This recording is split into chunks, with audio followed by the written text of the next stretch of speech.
going on. BS. A couple things here real quick. Why are you buying at Walmart? You shouldn't be going to Walmart at all. If you do, it's minimal. You only take advantage of whatever it is you can get from them on the cheap and for free that they're marking down, or that, again, clearances are really great there where you get stuff for pennies. There's not that much or as much of it. Most of the military type stuff or the useful stuff is, kind of disappearing anyway, and so it's not necessarily in the markdown where it was before. But Wally World is federally funded. It's joined at the hip with Communist China and is part of the plan for destroying American freedom and American liberty. So we need to stop dealing with them at all, if at all possible. Now, there was a question about that before. Like, well, what if Walmart's, the closest? Well, it may be the closest, but are you really saving anything? And by the way, if you have to spend a little bit, if you are going to spend any money, how about we do this in such a way that we always think ahead and we don't just spontaneously spend the money? Shopping is cool if shopping was for, an American benefit, but shopping for the sake of running around in circles because the ring knockers have an engineering program, a social engineering program combined with the Communist Chinese occupation force, we don't want to buy into that. We need to be pulling away from that wherever we can. If we do use it, we use what they're producing because it may be all we can get for the time being until we get our manufacturing up and online. And again, if we can get more for less in a situation where it's for fighting purposes, to get more people outfitted, equipped, or materially supported, then yeah, that's where we're going to take advantage of it. If we were on the edge of going to war, I'd go into any store nearby with a plastic credit card and clean out every pound of rice and clean out every pound of oatmeal. I wouldn't care who it was coming from, because we're going to make sure it gets out of their warehouses and is in our larders where it needs to be, okay? That wouldn't make any difference who the hell it was. In the later stage of what is the final fall of what's happening headed towards open conflict, then sky's the limit. You're going to grab everything you can off the shelf. And by the way, without attracting attention, ending up in a firefight you don't need to be in with characters who won't be on the job in another 20 minutes or so, like the cops. I want to point something out about that. You got a chance to see what's going to happen with any kind of civil disorder. Is in that as it escalates, whatever term, where'd the cops go? Well, depending on what kind of communist is in charge where, they're not to be found anyplace. In fact, their bosses will take vacations when they believe there's an event that they have to face off and deal with, even though they're paid to be there for that very purpose. When the time comes, they won't be. And as things escalate, remember, all these people have to look over their shoulders. They have their property. They have all the goodies they stole from you. The bat faggots have whole collections of stuff they've stolen from people across the years. They're also looking for more. So there's the challenge. They want to be part of the free-for-all, what they perceive as a free-for-all for stealing and thieving from America.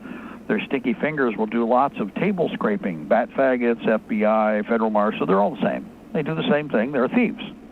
They're institutional thieves, and they have a system for thievery. They drive other people's cars. They steal other people's money. They have all kinds of... So they will try to be around maybe a little longer, but when all of a sudden it looks like maybe over their shoulders, all that stuff that they've got in the way of goodies is in trouble, how many do you think are going to be there, at least in that short window? They'll be back once they're told to reorganize. And they'd be more than happy. They'll work for a communist just as quickly. Right now, they're working for communists. They're more than happy to do so. They work for foreigners, more than happy to do so. They will betray you and betray you and betray you again. But they'll betray even the management to a degree as things get really bad. Now, for that reason, you're kind of on your own. In that respect, we all know that. And it's not going to be the on your own and wave a pistol around and try to use harsh language to get the frothing at the mouth crazy towns to back off. It ain't going to happen. It's going to be requiring small arms fire, and you're going to have to hit, not miss. That's more critical than anything else. Hit, not miss. But you need a specific amount of training and development in virtually every aspect of what it is that will keep you alive. And that's everything from Communications Tuesday, through to medical support, through to, obviously, well, Mark, you didn't say small arms fire, and well, of course that's critical and should be ongoing. But it's not the only aspect. It's the part everybody likes because the boom toys are involved, and everybody's bought, boom toys. But the bad part about a real fight is the very unpretty part about dealing with the results. If you're good and you're good most days, you end up with being in a better position than the enemy you've just defeated. But you don't win every day, no matter how hard you try. Sometimes it's win, place, or draw. Okay, it's just how it works. So, with the situation at hand, there are solutions, and I'm not just going to complain about, the bad guys. We know what's going on with the deployments of the secret police, and eventually they will turn their bloodshot red, eyes and their frothing mouths towards you, all of you, as they're told to do so. For the time being, people are going, oh, look, the feds are going after people in Portland. And I will point out again that it is in a very limited capacity. It's not all over the city. They're just pissed because they wanted to keep escalating it and continue to get away with their mayhem. And the industry, the corporation, protected its corporate assets. Those corporation courts that they make money in, revenuing, that's what they were there to protect. They weren't there to protect you, the citizen, the civilian, the producer / taxpayer on the street. They weren't there for you at all. Not at all. Period. They were there for the empire, not for you. When you see all these images, understand that. Now, a couple things. Although this isn't communications, I'm going to recommend a video. It's actually simple. It is concise, 3 minutes and 21 seconds long. And write this down and go watch it. It's actually in our scroll for our videos on YouTube. It was done back in 2008. And it's by Devin Milford. If you know the name Devin Milford, that's a tongue-in-cheek name. Okay, I understand what he's doing. Devin Milford. If you know what that name, where that name comes from, you're going to kind of chuckle. Devin Milford. Okay, that's the channel. When you go over there, it's BOK, Blowout Kit for Militia Patriot Training Against New World Order, NOO. That's BOK, Blowout Kit for Militia Patriot Training Against NOO. Give it a thumbs up, subscribe to the channel, and make, comments are turned off. Well, that's cool. That's fine by me. I was going to say make a comment, but it looks like somebody's made some stupid or idiot statements. It's a simple kit. It is designed, again, around the basics that the guys have been using in the field. There are change-ups with regard to newer toys or older toys, depending on when the person was trained. This particular kit is very simple, very useful, and again, you can build it up from a number of different sources, like we've been pointing out, and pick and choose and cherry-pick what you need from one institution or one company or another. Yes, by the way, there are medical supplies that show up at ironplanet.com, the auction they're doing right now. I was going to bid on some portable absorbent stretchers. These are actually, they've got carry handles. They're designed as one big sop pad. You put the person on that. It actually, of course, keeps everything contained. You put that on the stretcher, then you carry the person away. They had a pile of stuff like that. There's all kinds of different items. I bid on some. I didn't bid on others. Why? Because the initial bid was pricey to begin with. Some things are asking too much for. But I've noticed something in the last week. All of the prices and all their tactical gear as far as base bid has gone up. Not with everything, but about 80%. So everybody knows that everything is moving and everything is going down the road, and oh boy, everybody, this is the thing. Everybody's prepping for war. Everybody's getting ready for what's coming. Now, the deep supplies points that we have like this, we can take advantage of. The blowout kit here in this particular video, which is BOK, blowout kit for Militia Patriot Training Against NOO. It's a good video, simple, 3 minutes and 21 seconds long. Please take the time and listen. Watch it and listen. Now, remember, you can use the regular IFAC kits, individual, the blowout kit, Molly kits that they're making right now, the bags. They're out there all over the place. I don't care what color it is. More important is it in decent shape? Is it functional and will it last long for me? That's what you want to look for. You want to find the stuff that's cheaper, but it's brand new. You're getting new equipment whenever you can. If you can't, you roll with what you got. I just bid on 600 utility pouches. They're ACU, but they're used, and that's why the bid is a lot lower. Okay, the starting bid's very, very low. Am I going to use every one of those? No, they're going into the 40 120 kits. They'll be going into the platoon. Well, 510 / then platoon and company kits. And if I can buy 600-700 of them, that's going to be another company. 120 kits I can start putting and sorting out. I've got other gear that'll go with them. It's all molly junk. It's going to all be separated. I'll see if I can bid on some more cheap. If I get it cheap, I'm going to, we'll run with it. Our friends will pick it up. We will put it in big piles, and I will go through and I will cherry pick the best for the first. The leftovers go to the hand-me-down buckets for the people who have nothing and can't complain when they get whatever's left over. That's how we do these things, okay? Now, that's one video over at YouTube I want you to watch. BOK, Blowout Kit for Militia Patriot Training Against NOO. It is listed on our page in our scroll for videos, for training videos. So you can watch, you can find it there. Or just use that title, go to YouTube, punch it in. You should go right to the video. Please take the time to give it a thumbs up and subscribe if you are on YouTube in any way, shape, or form. Help them out there. The other one I mentioned, but I got to do it again, is American Apparel. I mentioned FinCEN. To help you to understand FinCEN, Financial Crimes Enforcement Network, FinCEN, okay? FinCEN, of course, is what you would use on Soros, but they're sitting on their hands, and they're not doing anything. Yeah, we know that. So for everybody out there, pay attention. Understand who's who in the zoo and what's going on with that. But go to Libertytreeradio. Well, no, don't do that. Easier still. Go to YouTube, punch in America in Peril, America in Peril - Mark Koernke, Koernke. There's a dozen different postings, more than that actually. There's others posted all over the place.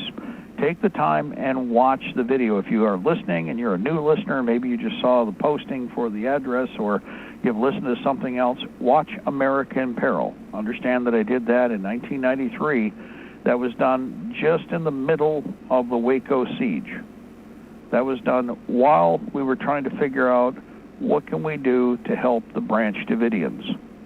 And we failed, and we didn't step up to the plate as fast as we should have. We learned lessons, and that's a bad one because look at the casualties.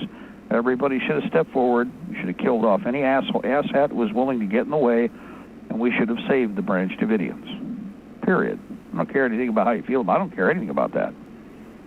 We should have stepped up to the plate and gotten rid of the problem because we had a lot of the devil worshippers in one place.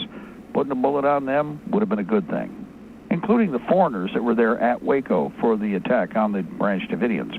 And I have explained this over and over again. We had 4 different foreign national groups participating on American soil against the Branch Davidians. Make no mistake about that. Understand that, and then you, again, get the proper perspective on the problem, and then you'll realize, oh, wow. Now you understand why we have the attitude we have. Now, American Apparel covers all the basics and will bring you up to speed faster as far as I'm concerned with regard to where I'm coming from. But also, it's a big we told you so. So take the time and watch it. And there's American Apparel 2, there's American Apparel 3, which progressively were developed over the time of the early 90s when all of the other shenanigans were taking place. And we were in a constant battle, the dance of swords at that period of time. And we should have fought in 94. In the end of 94, we should have kicked off the war and been done with it. The bad guys were coming out for mass arrest. They're going to be trying this garbage again. It's obvious. The writing is on the wall. They want to get the guns. They got to get the guns. They're going to get the guns. They're trying to play the angle on that. They're trying to get a bunch of idiot sticks to go, oh, the blacks have got guns. The blacks have had guns. The blacks have been killing each other in Chicago for how long? This weekend, they had the basketball score for, number of people killed. And by the way, who knows if they're actually shot? I'm going to point out that a lot of that, hey, people get knifed and killed just as quick every day, and in fact, bludgeoned with a hammer. And you can't be sure with the lies you're seeing in the controlled media constantly. You can't count on anything other than the fact that probably somebody died. Probably. May not be, may or may not, but the number just seems to be consistent at about the same level every weekend. Anybody notice that? It's like, oh, it's the weekend. It's time for about 60 people to die in Chicago from small arms fire or hatchets or hammers or whatever, right? Just something to think about there. We have a caller. Who do we have? You got Ed here. Hang on, Ed. I'm trying to... This garbage again. Okay, sorry. That's just me checking something. We have a problem with the player on the Libertytreeradio website for the MRS feed. The MRS feed is working. I posted a link to it in the Discord, but for whatever reason, the player on the website is not working properly. It's coming up as off-air. I'm going through MRS right now, their tech support, trying to figure out what's going on with that. Also, had a question kind of posed in a rude way, but it's something that probably should be answered. The 510 kits, how do you vet the people that you hand them out for? Now, I know how you do that, but well, people don't really... Yeah. Well, first of all, that's your job at the business end. Uh-huh. Okay, well, for everybody, if that's kind of strange, only in that's common sense. The 510 program is logistics. The logistics is freestanding. That box or bucket or that pallet or that warehouse full of stuff you put together, a bunker or multiple bunkers, it shouldn't be in one warehouse. You're going to determine who you decide to route it to. And as far as that goes, well, how are you? Well, again, this is one of the problems a lot of people have. You're going to have to make the effort yourself to judge one person at a time if you're recruiting people in. This isn't for recruitment per se. This is part of developing a battlefield wartime resupply or supply system. You're going to know who is committed real quick because they're going to be holding guns and probably fighting. And the people that they bring in, that those individual units bring in, logistics, your job is just to get the logistics train to where it's needed. You don't, if you have a unit commander and he says, I need 25 combat kits, then your job, if you're logistics, is to find 15, 20, or however many are needed, logistic or unit kits per person, so that each of those people is top to bottom outfitted, especially if they're new recruits. Yeah, you're not the one necessarily recruiting. You're the person. What you're doing is something that I have said before. You're investing in your future. I don't care if it's radio communications that you set aside or whatever you're doing. You're stacking it up for the war effort. By the time you're handing this stuff out, it's going to be mostly either to people who have lost their gear in the fight or to people who are coming late in the game. And know a lot of the stuff that Dad's talking about. He's not talking about the best, greatest gear, top of the line that you can get off the shelf and hand to people. This is the hand-me-down stuff. Well, a lot of it is the hand-me-down stuff, Dad. It really is. But it's going to be better than having nothing. Go to Sportsman's Guide, just like I've said a million times. Do you think I pick anything off their primary shelf? I typically don't. Here's what I recommend you go to everywhere. You go to any site. I don't care if it's a gun site. I don't care if it's a surplus site. You go to their deals, and you go to their clearance first. First. Why? Because I'm sorry, especially a 510 program. I can give you brand new equipment, and it'll be a mix, a hodgepodge, based upon, as I've pointed out, we don't have a table of authorized equipment scenario. We can use whatever we choose to that fits our budget and is useful. So one of the things to remember here, again, is that you can go bargain basement, and the guy will still end up with some of the nicest equipment you could possibly ask for. It's just not going to be the select. It's not going to be Schmidlap 402. If you don't have the Schmidlap 402, you can't go to war. Because the Schmidlap 402 is like nobody else's Schmidlap. I know we made the Schmidlap 300 last year, and we told you couldn't go to war without that. But now we've got the new one, and the new one is so much better than the old one. Let me give you an example. How many of you people out there bought a Glock 1? Did you throw your Glocks away? I mean, there's Glock 4s out there now. Isn't your Glock, old and stale and obsolete if it's a Glock 1? Isn't it useless? When they made the Glock 2, didn't your gun shrivel up a little bit and start to crinkle and turn color and look like an old banana? Oh yeah, absolutely. Yeah, right. In other words, most of this BS is marketing and, again, keeping the machine running. We're planning on fighting a war that really is to end war for a while for us against our enemy who has been waging war against us nonstop. We don't have to have partification on our side, although like I said, it's like I've been going through this stuff. You can get brand new equipment surplus for pennies. Well, I'll give you an example right now, what I was just getting ready to deal with here. Let me pull something up. Okay. Belgian military surplus mag pouch, 10-pack for $8.29. These pouches are less than $1 a piece. Now, you won't find much of anything like that. Now, what are they? Well, they're actually built for like the Sten, the Sterling, the Madsen, the Carl Gustaf. They're a big, long, rubberized, poly-covered nylon striated pouch. It's rubber, like a rubber. You call it rubber, but it's not. Okay. They're really great pouches. There's a whole system the Europeans made, mostly the mountainous countries, because these were used for their mountain troops. Well, you see the price? I can get 10 for less than $8. Now, what am I going to do with those? Well, I could put those in the inventory, and if I have a bunch of long magazine guns that need them, that'd be fine.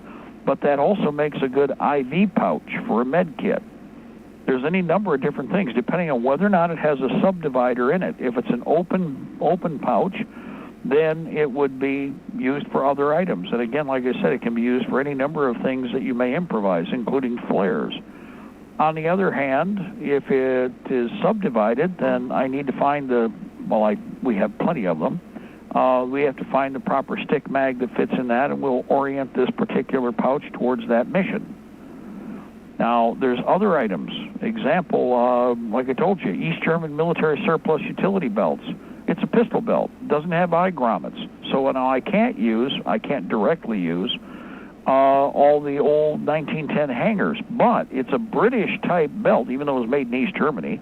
It's a British pattern utility belt, so all the British and Israeli surplus junk that's really bargain basement right now, I can put on that belt along with some utility modern, newer suspenders that will wrap right around the belt and be held in place by the pouches. And I've got a nice combat rig. Price for those belts, $5 for $11.69. So in other words, a couple dollars a piece for a brand new, unissued East German belt.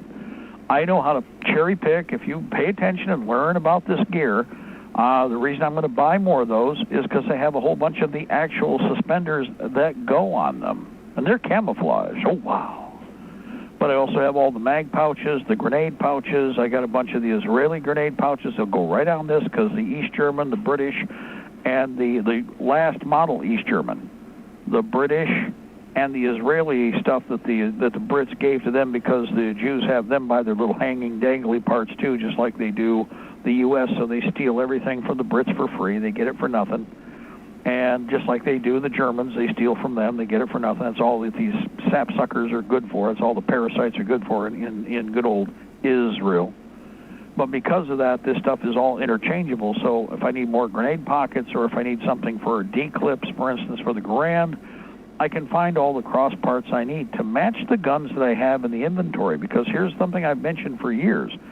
There's a lot of web gear out there. Just because Bob said you should buy this piece of web gear, it may not do you any good if it's not engineered towards the weapon you're going to carry.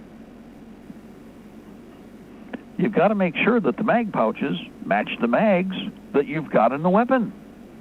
Big, long banana mags don't match HK91 mags. They don't fit. No ticky, no washy. Won't go in.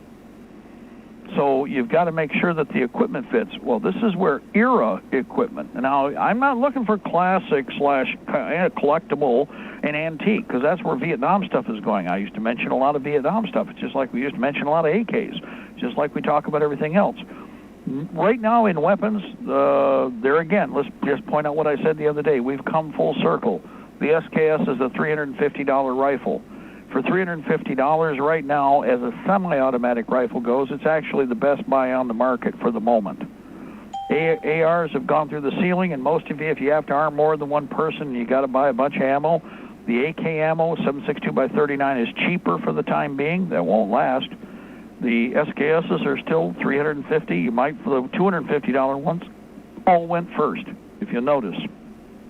Same with field gear. If you go through and you systematically cherry pick, I can put body armor, which I have, body armor on the shelf in a 510 program for cheap. Some cases, depending on what it is that that person's, that group would be armed with, or what they're going to be issued. The web gear, as I pointed out, like the Czech and the Polish web gear vests that were available, body armor, remember about 3 months ago I told you to buy, 5 months ago I told you to buy, you can't find it now, it's not available. But when it was out for under $50 and $60, it was a complete tactical system that could use AR-15, Mini 14 mags, and they were even big enough to handle the AK. So the pouches were, designed with a little bit of geometric expansion because they were in transition when the gear was made. So the neat thing is, got good body armor, got basic web gear, throw the vest on, all the junk's there, give them a backpack. Congratulations, you're better off than you were bare-ass naked coming out of the shower 15 minutes ago when you had to run from the house while they were kicking in the front door. Now let's go back and kill Ching Lee, or let's go back and kill Fred the bat faggot, or whoever else it is that was coming to confiscate your guns. Just wipe their asses off the face of the earth and kill every last one of them. See, that's what a 510, your supply, you are not fighting, we're talking, step one is you are helping to create. It means that you are actually committed, not that if you decide to organize, that's your choice. How you choose to hand the stuff out to, that's your choice. But if you're talking about being committed to this effort, these are things that you can do that demonstrate that you really are committed to this effort physically.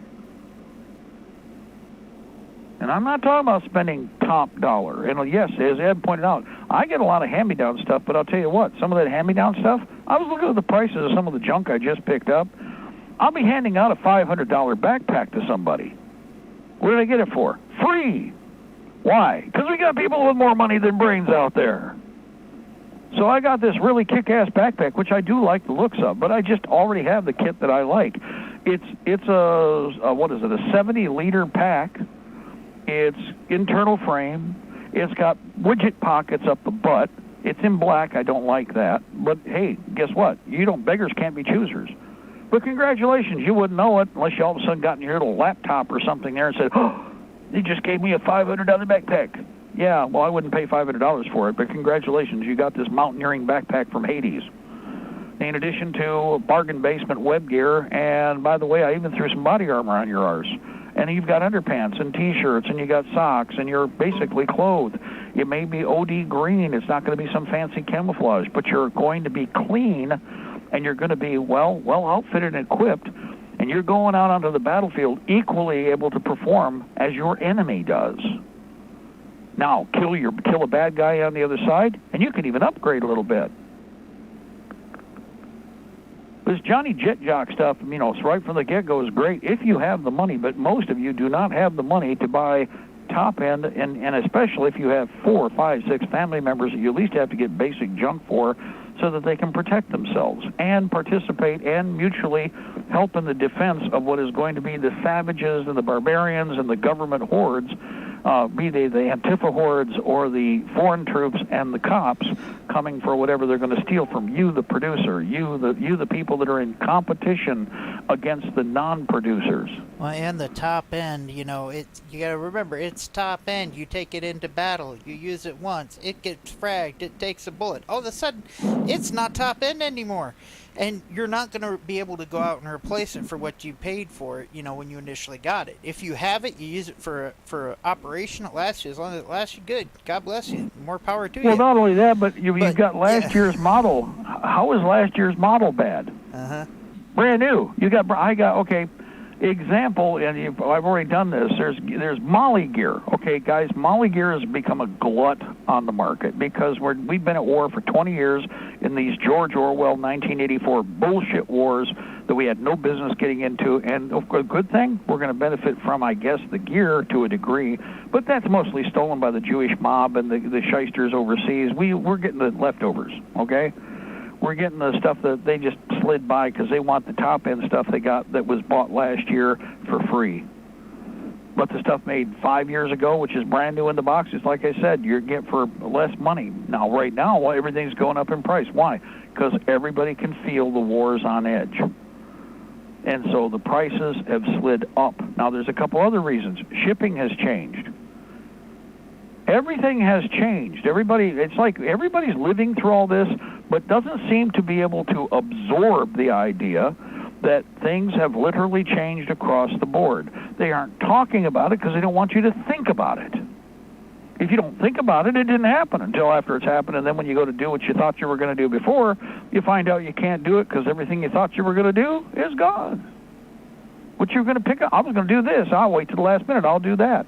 Guess what? It's gone. Well, I want to go get that now. It's gone. I want those. I figured you guys were all stupid because you were buying it when nothing was going on. You were all stupid. I'm going to wait till it's gone. But wait, but you told me about, yes, and it's gone. I've had to do this several times with people. Said, yep, well, but that stuff you told me about, I went over it, it's gone. Yes. Well, where do I get it? I said, I told you where to get it. It's gone. Well, no. Norman, coordinate. Seriously, it's like a Star Trek episode with some of these people. They go to Blinky Eye. I'm special. You were stupid. I'm special. I didn't do anything. Now I got to do something. But now, why is it expensive? Well, you don't understand market concepts. You should understand market concepts, which we've actually talked about quite extensively. Again, buy your winter stuff in the middle of summer. Right now, it's hotter than hell. Buy your winter junk wherever you can now. Go look at the clearance or go look like the deals over here at Sportsman's Guide. Like I said, go over to the deals section. What do they got over there in the deals section? Every once in a while, go through that. Go through the clearance for, or specials or sales, and cherry pick off those sales, everything that you can that makes sense for you. Now, if it's a 510 program, again, basic combat gear, and you can make it very basic and have utility pouches so you can handle most anything. Clothing, underpants and T-shirts are straightforward. Socks are straightforward. And by the way, with all of that, if you watch the estate sales and go in and get all the person's T-shirts, there you go. You just made a part of your 510 program. Blue T-shirts, brown T-shirts, gray T-shirts, black T-shirts, sand-colored T-shirts, whatever they got there. And check the underpants, too. Take all the underpants anyway. If it's freebie, like free or like, the end of the sale, well, you can have those. Okay. Bag them up. Well, Mark, they might be used. You know what? You ever seen somebody after 10 days in the field, what they look like? You ever seen what their underpants look like? You ever think about, like, stuff that you think about rotting off your body? Even if you're not going to use it for that, good cleaning rags for your weapons, yeah. Yeah, right. A nice cleaning cloth. But you know what? You're going to look at your underpants, which are have 5 or 6 sergeant stripes on the rear end, and they got all kinds of colorations up front. And you might have jumped in the water or scrubbed, and some people say, well, I don't even wear underpants. Oh, I know why. Some people don't. But in reality, it's most of the time it'd be a real good idea. And especially where you can find more. The reason that eventually a lot of them got used to not wearing the underpants is simply because crotch rot. Seriously, because they couldn't change out. They didn't have spares. Their conditions didn't allow for it. They don't tell you the rest of the story, or they only give you part of it. So you see, these little amenities, these real nice little things like just a clean pair of underpants is like a totally different world. A clean set of clothes totally changes your brain. Now, before you change them into those clean clothes, you get them to scrub their hind end and clean themselves up, and then they feel even better. Then you got clean clothes, and it don't need to be brand new. You'll be happy with anything. So just a heads up. But there is brand new. I'll tell you, I run into estate sales. I've got, in the kits I'm talking about, I've got brand new Fruit of the Loom underpants. They'll either be used by me down the road as things get poorer because I got them all double bagged, got them sealed up. They're already in the original bags. They're in their own carriers. I've got bundle packs that are 20 T-shirts rolled and scrolled, everything tight and bound, solid chunk of cotton. In addition to that, 6 pairs of socks. But wait a minute, you got 20 T-shirts. Yep, I know. I've got fewer socks, but I have socks in every bucket no matter what. And I've got underpants, but not as many pairs of underpants in every one of those bundle carriers I told you about. Underpants, T-shirts, socks. Even if you can't change the outer clothing, this makes a big difference. And with cold weather operations, it's especially critical. You don't run around without underpants and underclothes in a cold weather environment. You're in the tropics, you're in the sun, you figure you're going to defecate your drawers when something's getting too close and, you know, the old bunghole gets tight again. Yeah, that's why they don't wear underpants. But otherwise, you got everyday work to do in life. They used to call them short clothes. Well, those weren't as nice as the stuff we make now. Though I would like to find more wool long johns of the kind that we bought. I have barrels of them, virtually brand new World War II. Swedish. Oh, just like it's where the idea for all these fluffy, fuzzy jackets came from and where sweat gear came from. The only thing they did is added colors so you wouldn't think you were wearing long john underwear clothing. That's what they changed. The original material, oh man.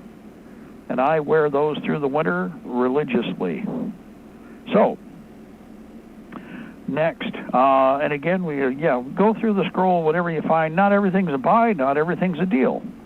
And not everything that's in one of those clearance sections is for you. Maybe none of it is. Otherwise, go watch for bulk items. I shouldn't say a word. But,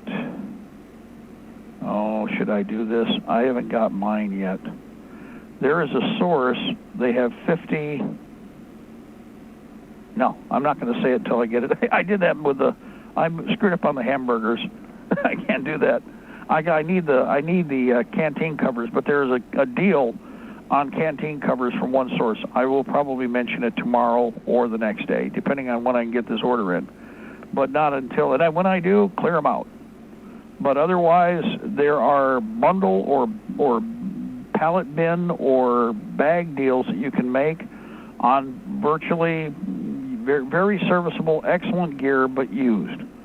And the Alice gear, the middle gear between Alice and Molly, there's a bunch of that stuff out there, and it's piled up because Molly's the big cat's meow. So this is the time where that in-between gear is still more affordable, is very useful. You're getting good equipment. I carry it myself. It's what I use. I don't really use... I have Molly gear systems set up. One of them I'll probably be using. I already do use it. But my basic gear is TA56, TA90 with some British and other junk attached, depending on what pouch it is. And it's a hodgepodge.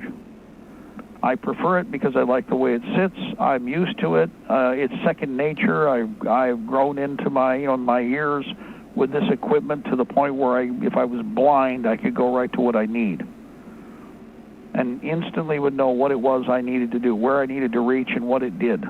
That's critical to overall survival. Yeah, somebody's asking, okay, real quick, I'll mention this.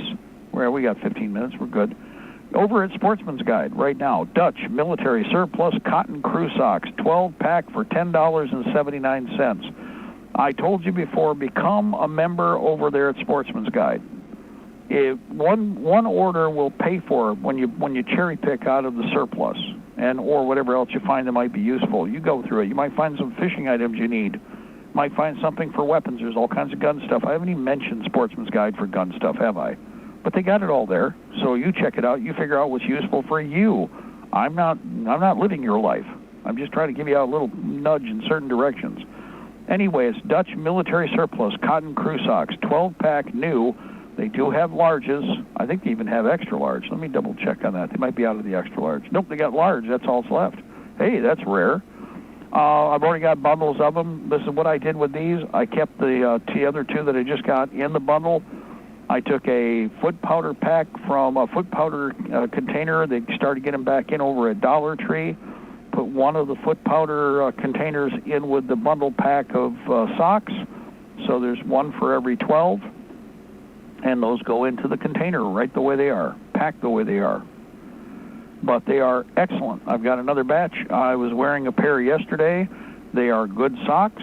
They are Dutch military issue, and the item number is WX2-707228. They're white, by the way. They're white. So, again, you wear these underneath. A lot of guys wear 2 layers of socks in the winter. You wear the cotton sock for comfort. You put the wool sock over that, which even if it's cushion sole, and then you put that into the boot, or you put that into your cold weather, muckluck, whatever you're wearing, and away you go. Sometimes you take the wool sock completely off if you're wearing Mickey Mouse boots, and all I wear would be that pair of socks right there. Mickey Mouse boots, your body retains so much. They retain so much heat. You got to beware because you'll sweat. So you have to reduce your thermal layer if you're putting them into a pair of boots like that. But you still need to make sure you protect your shins around the top of the boot because it is a rubber material. So you want to make sure that you have a safety guard for wear and tear, and that's what the socks are for, the high-line socks, boot socks. Just again, another solution. Also, and again, that's Dutch military surplus cotton crew socks, 12-pack new, $10.79. You buy $49 worth of stuff at Sportsman's Guide, it's free shipping. Shipping has gone stupid price, and whatever deal they've made to make this continue to happen, it doesn't make any difference how heavy the junk is, it's still free shipping. So guess what? Kind of behooves you to take advantage of places that have flat rate shipping like that. Now, is Sportsman's Guide the only place we go? No, but if I see junk, especially because they do volume, they deal with the people I deal with wholesale. I know all the stuff that they have pretty much because, as far as the surplus goes, because I know who they're dealing with in the surplus industry that they get it from. It definitely is worthwhile, and if you, again, carefully go step by step, page by page, item by item, you may find a few other things there that are useful for your purposes. Just something to think about. Next on the 510 program, with regard to selection, let me point something out.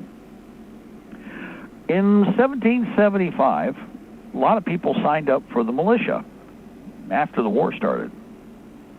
Have you read anything? Do you remember? I've read this all on the air for you guys. How many of you remember? And I'll do it again. I'll go out to I got to pull it out of the studio, but I'm going to pull a book out. It's part of the history of the American War for Independence. And I'll read some of the lamentations by the officers where people showed up. They gave them their kit. They gave them their rifle. The characters maybe stuck around for a battle. Sometimes some of them didn't. And they walked away with a free rifle. How dare they? Oh, that's horrible. Oh, it's the end of the war. We're doomed. Oh, how could this happen? Well, it wasn't good for the war effort, but it happened. You think that whatever you might be going through your brain, oh, this is why it's useless. Why am I going to give stuff to? Yeah, you take your chances. Get over it. Cough and find your body parts. You thought that I hadn't thought that through. Oh, hell, I've read it on the air for you.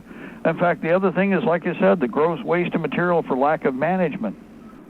Destruction of material because the enemy overruns, and you have, in many cases, your own forces destroy the equipment you've accumulated and built up. Talk about a heartbreak. Talk about heartburn. Well, before that happens, we don't pile stuff up like that. I told you before, tactically dispersed. How do you grab smoke? See how that works? This is the one thing they don't want you to hear what I'm talking about because it is a solution. It will get the job done. It will put you in the right demeanor and proper deployment from the get-go in this war. We also want one shot, one hit, not spray and pray. I don't believe in that dancing chorus crap where everybody gets up in there side by side. You're walking across open terrain. That's only going to work so long against a whole bunch of people with high-powered rifles and that actually know how to shoot. Your ass will be mowed down. But don't you adopt those ideas. Do not adopt those ideas. Just the reverse. You better be coming up with a better way to fight, and you better maintain cover and concealment, and you don't do the dancing chorus line or any of that other BS ever. Well, what are you telling me? Yeah, I've noticed this. It's like, guys, this is not going to be a lopsided war like where you go beat up the 5.5-year-old, blind kid across the street like we've been doing going overseas and beating up people in their home countries. This time around, we all have the weapons, and we really have had a lot of time on them. Now, we need to make sure that we protect and husband the manpower, and from the get-go, you aim to hit and you hit to kill. You can maim, that's okay. Blow their crotch out. Told you a million times, if you're a rifleman and you got a bolt-action rifle, put a bullet right in there, just above their crotch, right into their hip. If you want to hit it right about center of mass, fine, a little left, little right, but come on. You people shoot deer on a 35-degree angle, running through a woods in the middle of fall with mixed color cover, and you hit a deer in the shoulder blade with that 300 Win mag, and you blow out the shoulder, the lung, the heart, and then probably the other lung too. And if it's a 30-30, you still do the same thing. Well, let me point out that these bipeds you're fighting aren't as fast as that quadruped with antlers. They're a lot slower. However, if you can put a bullet on a shoulder blade and blow out that leg so it can't move as quick, if at all, it'll still get up and move. You've seen it. But if it gets up, it ain't going far because you busted an artery, you've blown out the lung, you probably burst the heart if you're lucky, or you tagged it really bad, and that animal is going to die. When you're aiming for a biped, blow their crotch out. Aim for the groin area. If you ride up a little bit because you jerk the trigger, it'll go up into the plates or whatever else is there, but it's going to be a hit. If you crack it over their head, they have confidence you don't know what you're doing. Keep your rounds low, make your first hit count, then you don't have to shoot them 5 more times or burn a magazine because, well, you just felt like it. Even with a 223 gun, we don't go full auto. If you have full auto option, you don't use it right away unless you have a kill zone with a very good control point. For the most part, you want them to think that you're just, the usual, punkadunk, like, so you don't have anything. It's like, hell, have only your 22 operators fire first. Just your 22 rimfire men. Have some, in fact, some of you just carry 22 rimfire guns in addition to something that goes, and then they go boom, boom, boom, boom. They go pew, pew, pew, because they got 223 guns. And then you do some more, a little more 22 back in their direction. Well, they're feeling good. They got plate armor, they got body armor, they got the best whiz kid toys, and they feel that they can move against you peasants because, you were stupid. You outfitted with 22s. And then as they start to maneuver and move, your 30-06s, 308s, your 300 Win mag, 7mm Remington mag, whatever you got in the biggest, heaviest guns, start putting holes the size of your fist through them as they feel confident they can move. And theirs is pew, pew, pew, and yours is boom, boom. And every time they hear a boom, Mom, I'm hit, Mom, I'm hit, you gotta come save me, I'm hit. That's what you want to hear. If not, just dead silence because you put a bullet maybe a little higher and you maybe did put it in a critical spot that really puts their lights out. But their lights are going out if you hit them where I told you to anyway. Look at what happens when you hunt a deer with a 30-30 in the middle of the fall, and think about putting that bullet in somebody's crotch, aiming where the body armor isn't, and putting that bullet that you've been able to put at 125 yards on a running deer year after year. The only difference, you want to integrate cooperation and teamwork into the process. You guys that like using those bolt guns or know how to use your weapons with single shot placement, for the people who spray and pray that don't know any better, give them the spray and pray guns. Let them keep everybody busy and draw fire. While they're doing that, boom, boom, oh God, boom. Meanwhile, there's all the pew, pew, pew, pew, pew, pew, pew, pew, pew, pew. And don't forget, boom, boom, boom, boom, boom, boom, boom, boom, boom. Because that 308 gun's kind of handy, especially if you got 10, 20 of them going off. Semi-auto. Boom, boom, boom, boom, boom, boom, boom, boom, boom, boom, boom, boom, boom, as opposed to... Trust me, when you got 223s in the field working against 308s, two different worlds. No matter what they try to do. And whatever noise makers they put on the AR-15s, anybody notice that now? They're putting noise makers, noise projectors, so that it tries to make it sound bigger, boomer, and is more shock-inspiring. I don't need to do that with a 308 rifle. All I do is pull the trigger. It sounds like what the AR-15 is trying to mimic. Anybody notice that? That was the latest round of stuff they've created for the AR-15. Hey, you know I told you to build AR-15s. But each one has its mission, each one has its place, and everything has its limits, has its advantages and its disadvantages. Understand that and work accordingly with that. ASAP. By the way, we're almost to the top, so I'm going to remind everybody again. This is libertytreeradio.4mg.com, www.libertytreeradio.4mg.com. And you can listen to us on Liberty Tree Radio on YouTube. We have a multitude of options on our page. If you would like to donate to support Liberty Tree Radio, your personal choice, any amount, doesn't make any difference what it is, you can go over to Liberty Tree Radio. On the right side, there is a donate key. On the top, there is a donate key. Take the time, touch that, donate to Liberty Tree Radio. Whatever you can do is fine. Don't apologize for even a little, because it's what you got. That's what we'll work with. God bless our republic. Death of the New World Order. We shall prevail, ladies and gentlemen. The Empire's on the run. We're in the march. 8th Regimental Combat Team, Colonial Marine theme song right here. Turning a wrench and hearing a snap doesn't mean you broke it free. It just means it broke. We'll be back right here in 1 hour. Meanwhile, Ed taking over and more live LTR coming up. Don't touch that dial. God bless. Bye-bye. With a face that was launched to sink, and I seldom feel the bright